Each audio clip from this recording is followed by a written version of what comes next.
नमस्कार विद्यार्थी मित्रांनो, आज आपण मराठीमधील भाग 1 मध्ये असलेले स्थूल वाचन बाल साहित्यिका गिरिजा कीर बघणार आहोत। डॉक्टर विजया वाड यांनी लिहिलेलं स्थूल वाचन आहे हे। 1945 साली जन्मलेल्या डॉक्टर विजया वाड यांच्याबद्दल थोडंसं बघूया। डॉक्टर विजया वाड ह्या स्वतः प्रसिद्ध लेखिका व बालसाहित्यिका आहेत। त्यांची कथा, कादंबऱ्या, नाटके तसेच बालांसाठी कथा, कादंबऱ्या, नाटके अशी सुमारे जवळजवळ 117 पुस्तके प्रकाशित आहेत। मराठी विश्वकोश मंडळाच्या त्या 9 वर्ष अध्यक्षसुद्धा होत्या। विश्वकोशाच्या ग्रंथ वाचन स्पर्धांच्या कामगिरीबद्दल कोलंबो विद्यापीठाकडून डीलिट ही पदवी त्यांना प्रदान करण्यात आली। कोलंबो विद्यापीठ म्हणजे श्रीलंकेचं, तर हे जे काही विश्वकोश असतात त्याच्या ग्रंथ वाचन स्पर्धांमध्ये त्यांना कोलंबो विद्यापीठाकडून डीलिट ही पदवी प्रदान करण्यात आली होती। साहित्य क्षेत्रातील महाराष्ट्र राज्य पुरस्कार, महाराष्ट्र साहित्य परिषदेचा पुरस्कार, शिक्षण क्षेत्रातला जिजामाता पुरस्कार यासह वेगवेगळ्या 95 पुरस्कारांनी त्यांना सन्मानित करण्यात आले आहे। सन 2007 साली सांगली येथे झालेल्या मराठी बालकुमार साहित्य संमेलनाच्या त्या अध्यक्ष होत्या। त्यांचे अंतरंग, अभिनेत्री, अक्षांश रेखांश या कादंबऱ्या प्रसिद्ध झालेल्या आहेत। नंतर आपली माणसं, ऋणानुबंध, गप्पा गोष्टी, हृदयस्पर्शी हे कथासंग्रह प्रसिद्ध झालेले आहेत। एक हिरवी गोष्ट, तिची कहाणी, त्या तिघी ही नाटके त्यांनी लिहिलेली आहेत। नंतर झिपरी, बिट्टीच्या 12 बाता या बालकादंबऱ्या म्हणजे लहान मुलांसाठी लिहिल्या गेलेल्या। नंतर उत्तम कथा, अद्भुत जगाच्या सफरीवर, गोष्टी घ्या गोष्टी इत्यादी बालकथासुद्धा त्यांच्या प्रसिद्ध आहेत। नंतर चिंगू चिंगम, 2 मित्र, बंडू बॉक्सर ही बालनाटके इत्यादी विपुल लेखन प्रसिद्ध आहे डॉक्टर विजया वाड यांचे।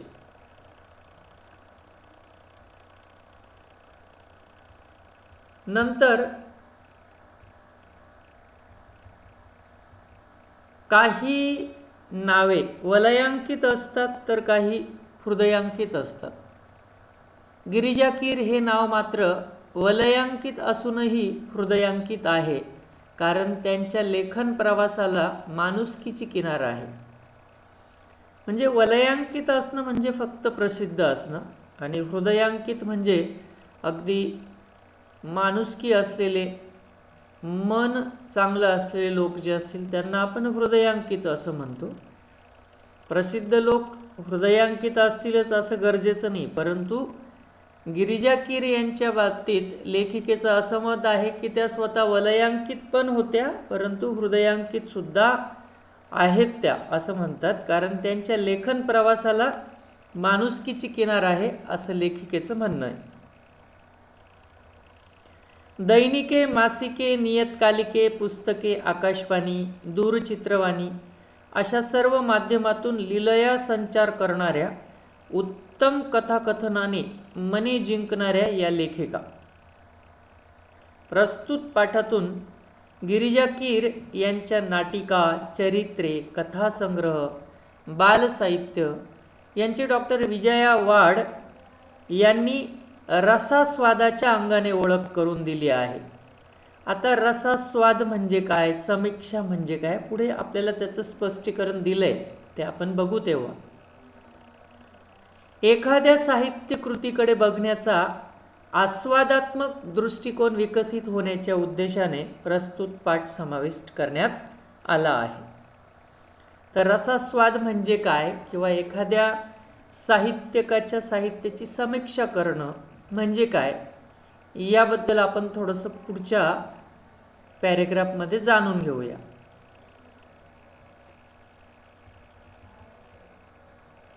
आपल्याला एखादी गोष्ट आवडली किंवा आवडली नाही तर त्या आवडीनिवडीचे विश्लेषण आपल्याला करता यायला हवे. त्या गोष्टीच्या चांगल्या गुणांचे किंवा तिच्यातील दोषांचे विवेचन करता यायला हवे. एखादं पुस्तक तुम्हाला खूप आवडतं किंवा आवडलं तर त्यातल्या कोणत्या गोष्टी आवडल्या हे मांडणे म्हणजे रसास्वाद होय. तर रसास्वादचा अर्थ या ठिकाणी खूप छान दिलाय. कशाला म्हणतात रसास्वाद? तर एखादी गोष्ट आपल्याला आवडली किंवा पुस्तक आवडलं तर त्यातली कोणती गोष्ट आवडली हे मांडणे म्हणजे रसास्वाद. त्याचप्रमाणे एखादी गोष्ट आवडण्याचे वा न आवडण्याचे चिकित्सक अभ्यासपूर्व किंवा पूर्ण विश्लेषण म्हणजे समीक्षा होय. एखादा लेखक दुसऱ्या लेखकाच्या एखाद्या पुस्तकाची समीक्षा करतो म्हणजे काय की त्यामध्ये मला काय आवडलं किंवा काय नाही आवडलं याचं अतिशय चिकित्सक आणि अभ्यासपूर्ण विश्लेषण करणं म्हणजे समीक्षा करणं. तर कोणत्याही साहित्य कृतीची किंवा कलाकृतीची समीक्षा करण्याची पहिली पायरी म्हणजे त्या कलाकृतीचा साहित्य कृतीचा आस्वाद घेणे होय. तर या ठिकाणी फक्त साहित्याचीच समीक्षा करता येते असं नाही. एखादा चित्रपट असेल, डॉक्युमेंटरी असते बघा, तर तिची सुद्धा समीक्षा केली जाते. एखादा चित्रपट खूप चांगला आहे सामाजिकदृष्ट्या असं जेव्हा कोणीतरी सांगतं म्हणजे त्याची समीक्षा केलेली असते त्या व्यक्तीने. कोणत्याही कलाकृतीचा आस्वाद घेताना पुढील मुद्दे लक्षात घेणे आवश्यक असते. मग आता जेव्हा अशा पद्धतीने आपल्याला समीक्षा करायची असते किंवा तिचं रसास्वाद घ्यायचा असतो तेव्हा आपल्याला काही मुद्दे लक्षात घ्यावे लागतात. तर ते मुद्दे कोणते ते आपण बघूया. पहिली गोष्ट म्हणजे पुस्तकाचा वाङ्मय प्रकार कोणता आहे. कादंबरी, नाटक, बाल कादंबरी, कविता, कविता संग्रह यासारखे अनेक वाङ्मयाचे प्रकार आहेत. तर आपण जेव्हा एखाद्या साहित्याचा रसास्वाद किंवा समीक्षा करतो किंवा त्या कलाकृतीचा आस्वाद घेतो तेव्हा त्या वाङ्मयाचा प्रकार कोणता आहे हे आपल्याला ओळखता यायला पाहिजे. पुस्तकातील व्यक्तिरेखा आणि त्याच्या स्वभावातील भारावून टाकणारे विशेष आपल्याला ओळखता यायला पाहिजे. नंतर व्यक्तिरेखा सहजपणे फुलल्या की बारकावे कृत्रिमतेने टिपले आहेत हे ओळखता यायला पाहिजे. म्हणजेच एखाद्या नाटकातील व्यक्तिरेखा असतील तर त्या सहजपणे फुललेल्या आहेत का की कृत्रिमपणा त्याच्यामध्ये आहे हे आपल्याला टिपता यायला पाहिजे. कथानक आकर्षक व उत्कंठावर्धक आहे का. उत्कंठावर्धक म्हणजे काय रे की जसं तुम्ही एखादी कादंबरी वाचायला लागले तर तुम्हाला अशी उत्कंठा लागली पाहिजे की आता काय होईल, पुढचं काय होईल. तुमचं त्या वाचनावर कधी मी वाचेल पुढचं असं जेव्हा तुम्हाला जाणवतं त्याला आपण उत्कंठावर्धक असं म्हणतो. तर कथानक आकर्षक आणि उत्कंठावर्धक असलं पाहिजे किंवा ते आहे का हे तपासता यायला पाहिजे. पाचवी गोष्ट काव्यसंग्रह जर असेल तर कवितांचे भाव सौंदर्य, विचार सौंदर्य व अर्थ सौंदर्य कशातून जाणवते हे तुम्हाला ओळखता यायला पाहिजे. त्याचप्रमाणे पुढचं आहे ते लेखकाची भाषाशैली कशी आहे. नंतर पुस्तकाची सुरुवात व शेवट आकर्षक आहे का हे तुम्हाला ओळखता यायला पाहिजे. त्याचप्रमाणे पुस्तकातून मिळणारे चिरंतन मूल्य. चिरंतन मूल्य म्हणजे काही ना काही आपल्याला संदेश त्यातून मिळतो ज्याला आपण चिरंतन मूल्य असं म्हणतो. चिरंतन मूल्य म्हणजेच अगदी खूप दिवसपर्यंत आपण त्याचं उदाहरण देऊ शकतो त्याला आपण चिरंतन मूल्य असं म्हणतो. त्याचप्रमाणे त्या पुस्तकातून काही संदेश, उपदेश, तसेच कथानक व त्यातील आशय आणि कथानकाचा या सर्वांवर एकत्रित परिणाम आपल्याला होतो का हे बघता यायला पाहिजे.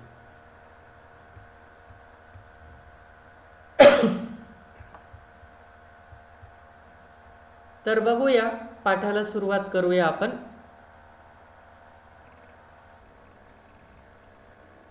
आज मी गिरिजा कीर यांच्या बाल साहित्याबाबत लिहिणार आहे. विपुल साहित्य निर्मिती करूनही गिरिजाबाईंच्या लेखनात तोचपणाचा दोष अभावानेही आढळत नाही, हे त्यांचे सर्वात मोठे यश आहे.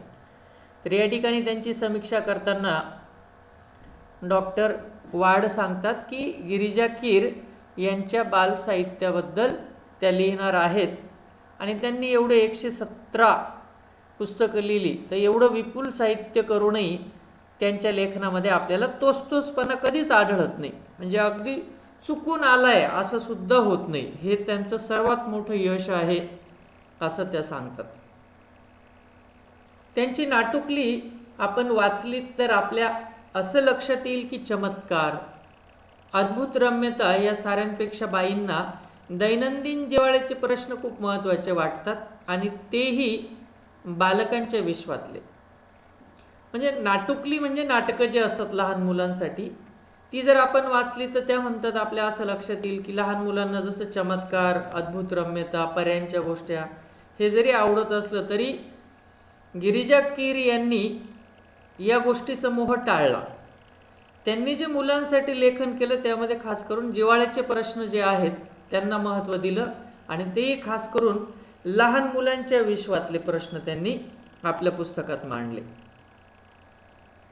त्यांच्या काही बालनाटिकांकडे मी आपले लक्ष वेधू इच्छिते.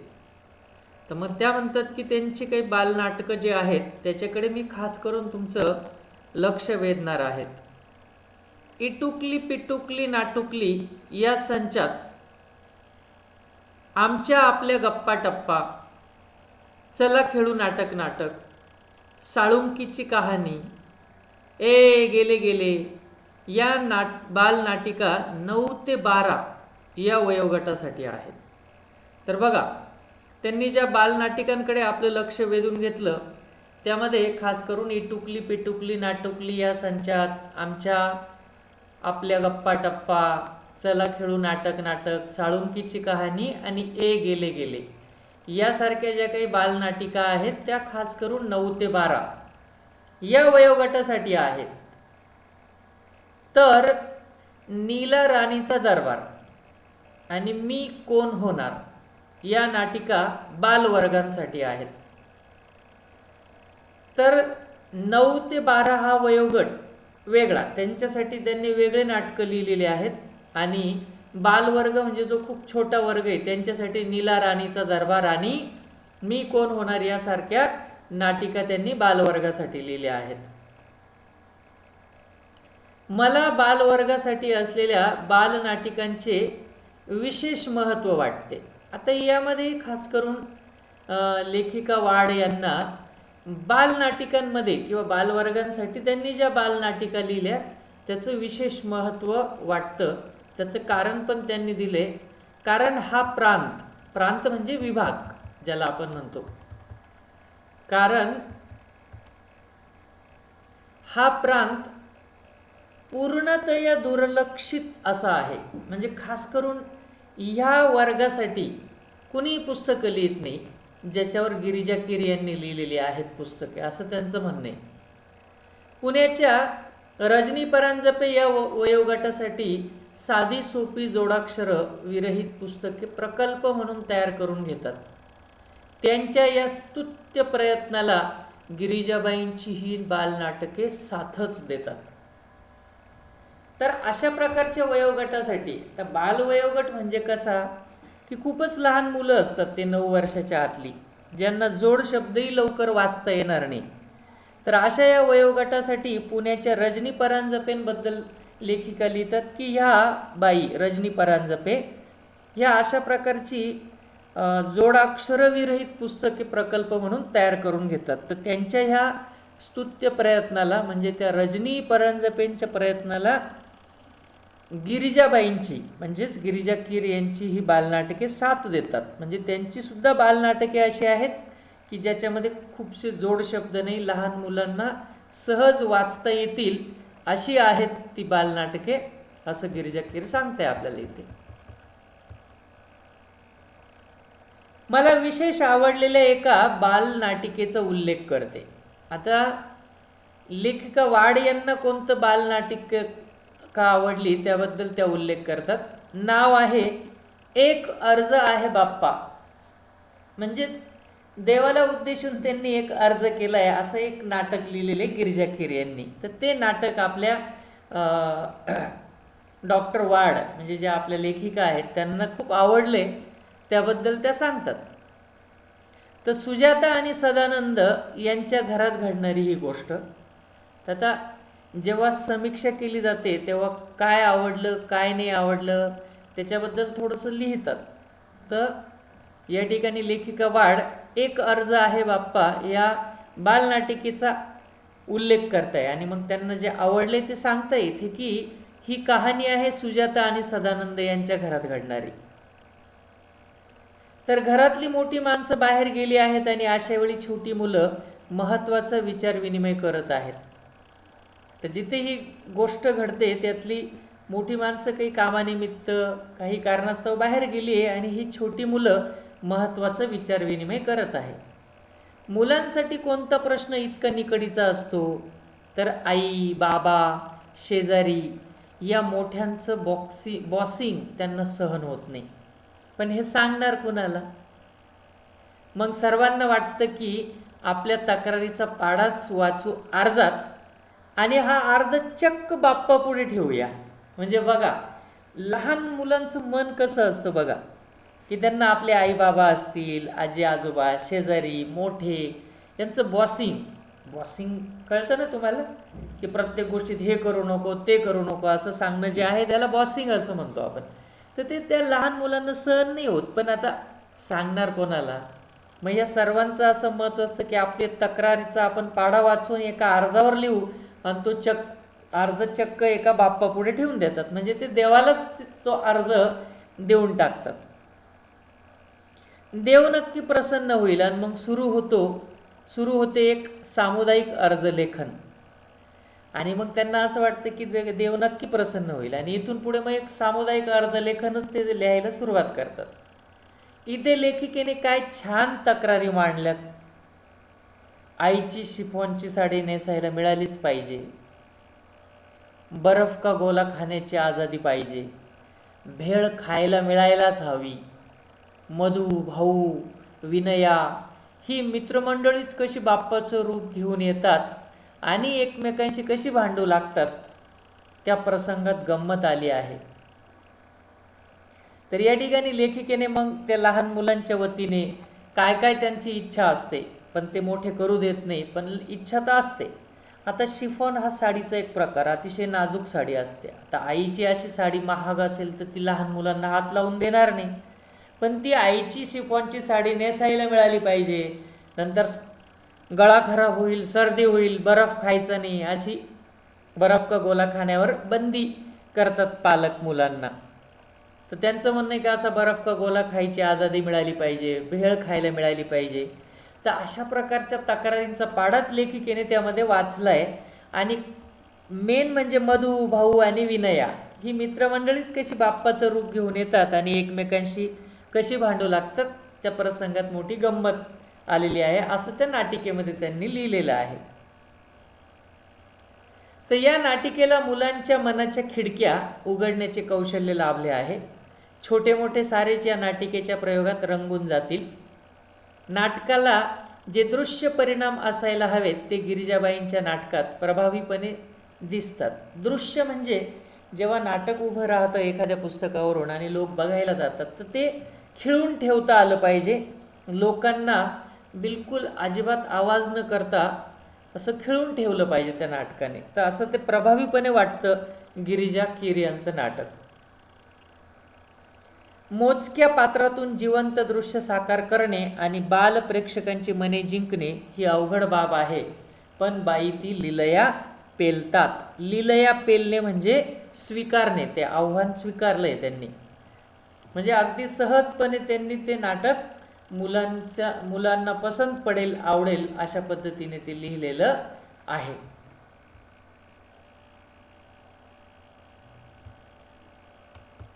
पुढचा पॅरेग्राफ बघूया. आता आपण गिरिजाबाईंच्या बालांसाठी असलेल्या अन्य साहित्य कृतींकडे वळूया. तर वरती समीक्षा केली ती बालनाटिकांबद्दल. आता बालांसाठीच म्हणजे लहान मुलांसाठीच, परंतु नाटकाव्यतिरिक्तही काही साहित्य कृती असतात, तर त्याकडे वळूया असं आपल्याला डॉक्टर वाड म्हणताय, आपल्या लेखिका. लहान मुलांच्या मनावर उत्तम संस्कार घडावेत म्हणून बाईंनी पुण्यश्लोक अहिल्याबाई होळकर, तपस्विनी अनुताई वाघ, शिक्षणव्रती ताराबाई मोडक, संत गाडगे बाबा, महात्मा ज्योतिबा फुले अशी सुंदर सुंदर चरित्रे लिहिली आहेत. त्यांच्यातली सामाजिक बांधिलकीची भावना जणू मुलांच्या हृदयाला साद घालते. त्या म्हणतात, थोरांनी केलेलं कार्य पुढे नेणं हेच त्यांचं खरं स्मारक. तर आता लहान मुलांना संस्कार पण घडले पाहिजे या उद्देशाने त्यांनी खूप काही चांगली पुस्तकं सुद्धा लिहिलेली, ज्यामध्ये पुण्यश्लोक अहिल्याबाई होळकर, तपस्विनी अनुताई वाघ, शिक्षणव्रती ताराबाई मोडक, संत गाडगे बाबा किंवा महात्मा ज्योतिबा फुले यांची अशी सुंदर चरित्रे सुद्धा त्यांनी लिहून ठेवली आहेत. आणि त्यांचं म्हणणं आहे की थोरांचं पुतळे उभारण्यापेक्षा त्यांनी जे कार्य केलंय त्याला पुढे नेणं म्हणजेच खरं स्मारक. उगाच जसे पुढारी लोक फक्त पुतळे उभारतात आणि त्यांनी सांगितलेल्या कोणत्याच गोष्टींना पुढे नेत नाही किंवा अनुकरण करत नाही, मग त्या स्मारकाला काही अर्थच नाही आहे. म्हणून गिरिजा कीर यांच्या मते थोरांनी केलेलं कार्य पुढे नेणं हेच त्यांचं खरं स्मारक. हे मोठेपण किंवा त्यांची सामाजिक बांधिलकी यातून आपल्याला दिसून येते. प्रत्येक चरित्रात त्यांनी एक एक महत्त्वाचा विचार मांडला आहे. उदाहरणार्थ महात्मा ज्योतिबा फुले यांच्या चरित्रात गिरिजा कीर लिहितात, प्रत्येक सुशिक्षित स्त्रीला आपल्याला लिहिती बोलती करणाऱ्या या पित्याचं ऋण कधीही विसरता येणार नाही. कारण मुलींच्या शिक्षणासाठी सगळ्यात पहिली शाळा महात्मा ज्योतिबा फुलेंनीच सुरू केली होती. म्हणून त्या चरित्रामध्ये त्यांनी एक विचार मांडला की प्रत्येक सुशिक्षित स्त्रीला, आज स्त्री शिकते, सुशिक्षित बनली आहे, तर ह्या सर्वांचं ऋण तिला विसरता कामा नये. कारण ती आज शिकू शकली ती फक्त महात्मा ज्योतिबा फुले यांच्यामुळे. म्हणून ते आपल्या पित्यासारखे आहे आणि या पित्याचं ऋण आपल्याला कधीच विसरता येणार नाही, असं त्या ज्योतिबा फुले यांच्या चरित्रातून एक प्रकारे संदेश देतात किंवा विचार मांडतात. पुढे ताराबाई मोडक या शिक्षणव्रती स्त्रीबद्दल लिहिताना त्या म्हणतात, माणसं ओळखून त्यांचं योग्य कामाला उपयोग करणं ही ताराबाईंची खासियत आहे. तर ताराबाई मोडक ह्या शिक्षणव्रती होत्या. शिक्षणव्रती म्हणजे स्त्री शिक्षणाबद्दल किंवा खास करून स्त्री असेल पुरुष असेल, शिक्षण प्रत्येकाला मिळालं पाहिजे यासाठी त्यांनी खूप कष्ट केलेले आहेत किंवा त्यांनी या संदर्भात खूप चांगलं काम केलं आहे. तर एखादा माणूस ओळखून त्याचा योग्य कामासाठी उपयोग करणं ही त्यांची खासियत होती. खासियत म्हणजे एखाद्यामध्ये तो गुण असतो की समोरच्या व्यक्तीची खासियत काय हे ओळखायचं आणि त्याचा बरोबर त्याच कामासाठी उपयोग करायचा. खरं आहे, मोठी माणसेच हिऱ्याची पारख करू शकतात. ताराबाई मोडक यांचा वसा पुढे चालवणाऱ्या अनुताई वाघ यांचे चरित्र सादर करताना गिरिजाबाई म्हणतात, ज्या भागात काम करायचं त्या भागातील मुलं शिकली किंवा शिकती आणि शिक्षणासाठी येती करणं, त्या परिसरातल्या जीवनावश्यक अडचणी लक्षात घेणं, कार्यानुभव शिकवताना रोजगाराच्या संधी उपलब्ध करून देणं, याशिवाय त्यांना समजेल अशी भाषा वापरणं, श्रद्धेनं शिकवणं, त्यात प्रेम ओतणं, या गोष्टी अनुताईंनी आचरणात आणल्या आणि जन्मभर ते कार्य पुढे नेण्यासाठी सळसळत्या रक्ताची तरुण मुलं पुढे येवत हेच अनुताईंचे खरे स्मारक ठरेल. तर ताराबाई मोडक यांच्या ज्या काही अनुयायी होत्या, अनुताई वाघ किंवा त्यांचा वारसा म्हणता येईल, तर त्यांनी ज्या कामात ज्या भागात काम करायचं त्या भागातलीच मुलं शिकती आणि शिक्षणासाठी येती करणं म्हणजे यायला पाहिजे, त्यांना तयार करणं, किंवा त्या भागातले जीवनावश्यक अडचणी लक्षात घेऊन त्या ठिकाणी कार्यानुभव शिकवताना रोजगाराच्या सुद्धा संधी उपलब्ध करून दिल्या पाहिजे.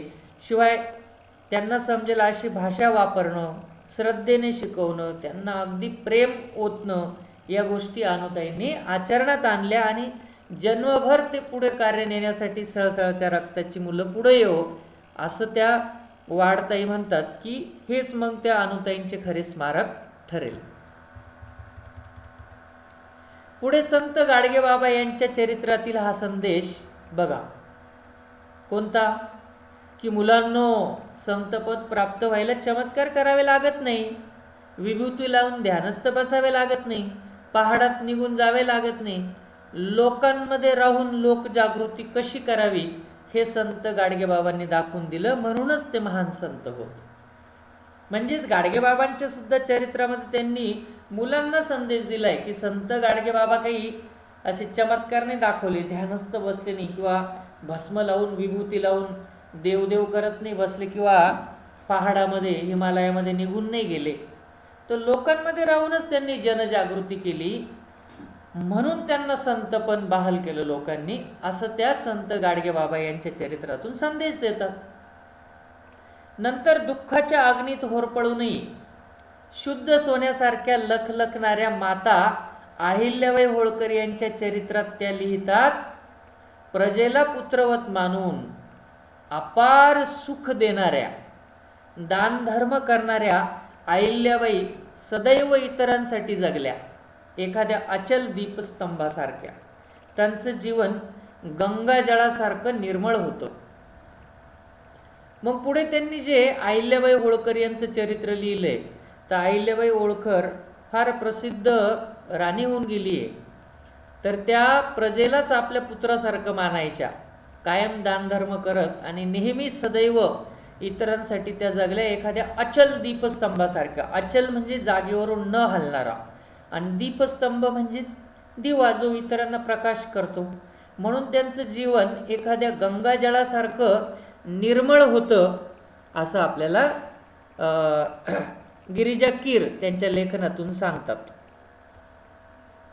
तर अशा प्रकारे प्रत्येक चरित्रातून गिरिजाबाईंनी मुलांना एक प्रत्ययकारी संदेश दिला.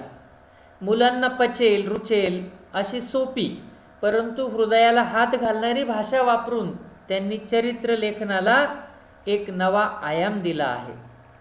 तर या ठिकाणी डॉक्टर वाड आपल्याला सांगतात की गिरिजाताईंनी अशा प्रकारे प्रत्येक चरित्र जे लिहिलं मुलांना संदेश देण्यासाठी किंवा संस्कार करण्यासाठी, त्या प्रत्येक चरित्रातून त्यांनी काही ना काहीतरी संदेश दिला. आणि शिवाय ही पुस्तकं लिहितानाही मुलांना पचेल रुचेल, शिवाय त्यांच्या हृदयात हात घालणारी भाषा वापरून प्रत्येक चरित्र लेखन त्यांनी केलेलं आहे.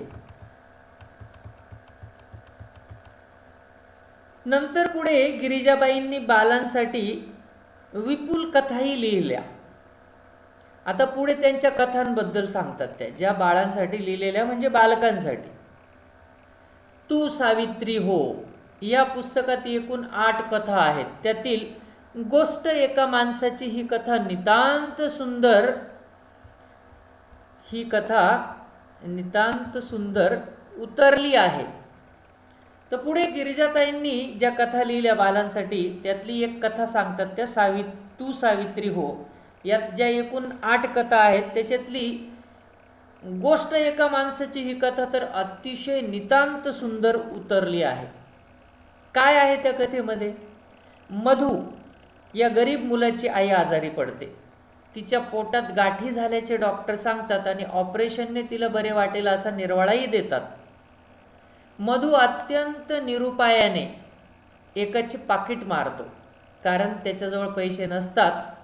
मधू नोटा मोजतो, तब्बल 2000, पण सोबत चिठ्ठी असते.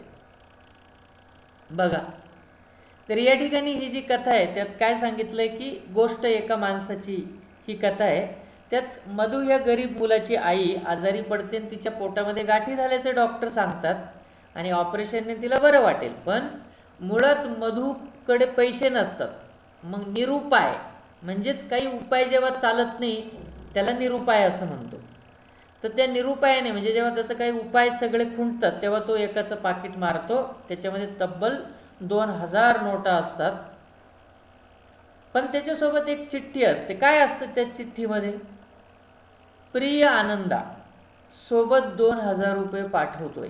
आईचं औषध पाणी नीट कर. मी येत नाही, तेवढेच पैसे वाचतील, आईच्या उपयोगी पडतील. खाली पत्ता दिलेला असतो. बघा, म्हणजेच त्यालाही गरज असते त्याच्या आईच्या ऑपरेशनसाठी ते पैसे हवे असतात.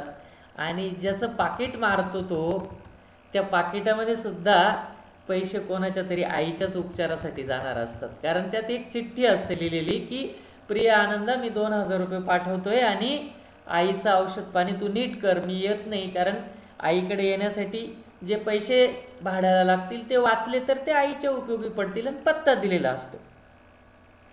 आता या पत्राने मधूचे डोळे उघडतात. तो पत्ता शोधत त्या माणसाकडे जातो. त्या माणसाने आपल्या आईच्या आजारपणासाठी ते पैसे ठेवलेले असतात. मधू आपल्या वाईट कृत्याची कबुली देतो. पण तो मनुष्य ते पैसे मधूला परत करतो. आजच आई गेल्याची तार आली. आता मी या पैशांचं काय करू? तुला हे पैसे कामी येतील. तुझी आई बरी झाली तर माझीच आई बरी झाली असा आनंद मिळेल मला. तर मोठ्या मनाचे हे दर्शन विस्मयचकित करणारे आहे. बघा, या ठिकाणी बालमनावर संस्कार करण्यासाठी किती सुंदर कथा लिहिलेली आहे गिरिजा कीर यांनी. तर ह्या कथेमध्ये मुलगा पाकिट तर मारतो, नाविलाज असतो आईच्या ऑपरेशनसाठी, परंतु त्यामध्ये सुद्धा कोणाच्या तरी आईच्या औषध पाण्यासाठी ते पैसे जेव्हा त्याला पाठवलेले असतात असं कळतं तेव्हा त्याला खूप पश्चाताप होतो. आणि तो त्या व्यक्तीचा पत्ता शोधत जाऊन आपल्या त्या वाईट कृत्याची कबुली देतो आणि मी हे का केलं हेही सांगतो. पण बघा, माणुसकी आजही जिवंत असते. तो मनुष्य ते पैसे मधूला परत करतो कारण त्या व्यक्तीची आई वारल्याची तार त्याला आलेली असते. ज्या कामासाठी तो पैसे पाठवतो आईच्या आजारपणासाठी, ती आईच वारल्याची तार येते. मग तो म्हणतो आता ह्या पैशाचं मी काय करू? त्यापेक्षा हे पैसे तुला कामी येतील. तुझी आई बरी झाली तर एक प्रकारे माझी आईच बरी झाली असा आनंद मला मिळेल. आणि अशा पद्धतीने मोठ्या मनाचं हे दर्शन अतिशय विस्मयचकित करणारं आहे. नंतर फुलं फुलवणारा म्हातारा या पुस्तकातील याच नावाची पहिलीच कथा मोठी सुरेख. म्हणजे फुलं फुलवणारा म्हातारा असं पुस्तक आहे आणि त्याच्यामध्ये एक कथा ही त्याच नावाची आहे. पहिलीच कथा फुलं फुलवणारा म्हातारा. या कथेत खूप चमत्कार असले तरी मूळची ही जापानी कथा खिळवून ठेवते. सुंदर स्वैर अनुवादाचे उत्तम उदाहरण म्हणून तिचा उल्लेख करता येईल. तर कथेमध्ये मुलांना आवडेल असे अतिशय चमत्कार त्यात दाखवलेले आहेत. मूळची जपानी कथा आहे ही, परंतु खरोखर मुलांच्या मनाला अतिशय खिळवून ठेवते कारण त्यामध्ये सुंदर स्वैर अनुवादाचं उत्तम उदाहरण. अनुवाद केव्हा म्हणतो आपण की मूळ कहाणी दुसऱ्या कुठल्या तरी भाषेत कोणीतरी दुसऱ्यांनी लिहिलेली असते आणि ती कथा आपल्याला आवडली त्या भाषेतली तर आपण त्याचा आपल्या लोकांनाही त्याला समजावं म्हणून अनुवाद करून ठेवतो, त्याला अनुवाद म्हणतात. तर असं सुंदर स्वैर अनुवादाचं हे त्या जपानी कथेचं एक खूप सुंदर उदाहरण म्हणता येईल. नंतर बाल कादंबरी हे कथेच्या पुढचं पाऊल. गिरिजाबाईंचा झंप्या द ग्रेट खरोखरीच ग्रेट आहे. तर बाल कादंबरी म्हणजे कादंबऱ्या ह्या मोठ्या माणसांसाठी लिहिल्या जातात, तसं खूप कमी लोक आहेत जे बालकांसाठी कादंबऱ्या लिहितात. तर ही बाल कादंबरी जी आहे तिचं नाव आहे झंप्या दी ग्रेट. तर खरोखर ग्रेट आहे ती. महाचळवळ्या वळवळ्या बघावं तेव्हा नसत्या उद्योगात घडलेला झंप्या बघता बघता बालवाचकांचा लाडका होऊन जातो. आग लागली असं वाटून आगीचा बंब बोलवण्याचे प्रकरण त्या कथेत रंगले आहे. तर या ठिकाणी झंप्या दी ग्रेट बद्दल ते असं सांगतात की यामधलं जे कॅरेक्टर आहे, पात्र आहे झंप्या तो खूप महाचळवळ्या असतो, वळवळ्या असतो, बघावं तेव्हा नसत्या उद्योगात घडलेला असतो. तरी हा झंप्या बघता बघता बालवाचकांचा लाडका होऊन जातो. आणि त्यामध्येच एक कथा आहे की आग लागली असं वाटून तो आगीचा बंब बोलवतो, असं ते प्रकरण एक त्या कथेमध्ये दिलेले आहे. अतिशय सुंदर त्याच्यामध्ये ते प्रकरण रंगवलेलं आहे. पुढे येडबंबू डब्बू ही बाल कादंबरी मनोरंजक आहे. प्रत्येक लहान मूल आईचं आपलं आवडतं व्हावं या प्रयत्नात असतं. डब्बू हा मुलगा आईला उगाच त्रास देणारा नसतो. ताईचा साखरपुडा असतो, त्यासाठी घरात मिठाई केलेली असते. काही गरीब मुले मागू लागतात. डब्बू नाही म्हणतो, पण आई म्हणते तुकडा तुकडा देऊन टाक त्यांना, कुणाला दुःखी ठेवू नये, सर्वांवर प्रेम करावे. आणि डब्बू ते ध्यानात ठेवतो आणि दुपारी सगळे वामकुक्षी घेत असतात. त्यावेळी आईने व्याह्यांना देण्यासाठी आणलेले मिठाईचे ताट डब्बू भिकाऱ्यांना वाटतो. तो भाग वाचकांना आवडावा असा आहे. तर या ठिकाणी येडबंबू डब्बू ही जी काही बालकादंबरी आहे, त्यामध्ये प्रत्येक मुलाला असं वाटतं की आपणच आईचं लाडकं मूल व्हावं. त्यामुळे ते आईला त्रास देत नसतात किंवा आई आपल्यालाच चांगलं म्हणेल असं वागतात. तर तसाच हा डब्बू आईला उगाच त्रास देत नसतो. तर त्याच्या बहिणीचा, ताईचा म्हणजे त्याच्या बहिणीचा जेव्हा साखरपुडा असतो तेव्हा जी मिठाई केलेली असते ती गरीब मुले मागू लागतात, पण डब्बू नाही म्हणतो. मग त्याच्यावर आई म्हणते की तुकडा तुकडा दे सगळ्यांना, कोणाला असं दुःखी ठेवू नये, सर्वांवर प्रेम करावे. मग आता मुलीचे सासरे म्हणजे व्याही त्याच्या आईचे, तर अशा व्याह्यांना देण्यासाठी जी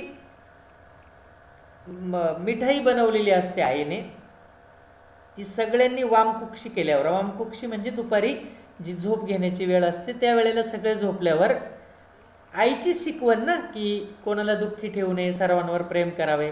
मग हा बहादर डब्बू काय करतो, त्या व्याह्यांना देण्यासाठी आणलेले मिठाईचे पुरं ताटच भिकाऱ्यांना वाटतो. तर तो भाग वाचकांना आवडावा असा आहे, असं लेखिका डॉक्टर वाड म्हणतात. तर एकूणच गिरिजाबाईंना शब्दांचे इतके सुंदर दान पडले आहे की अनंत हस्ते कमलाकराने, देता किती घेशील दो कराने असे वाटावे. तर या ठिकाणी गिरिजाबाईंचा त्या खूप चांगल्या प्रकारे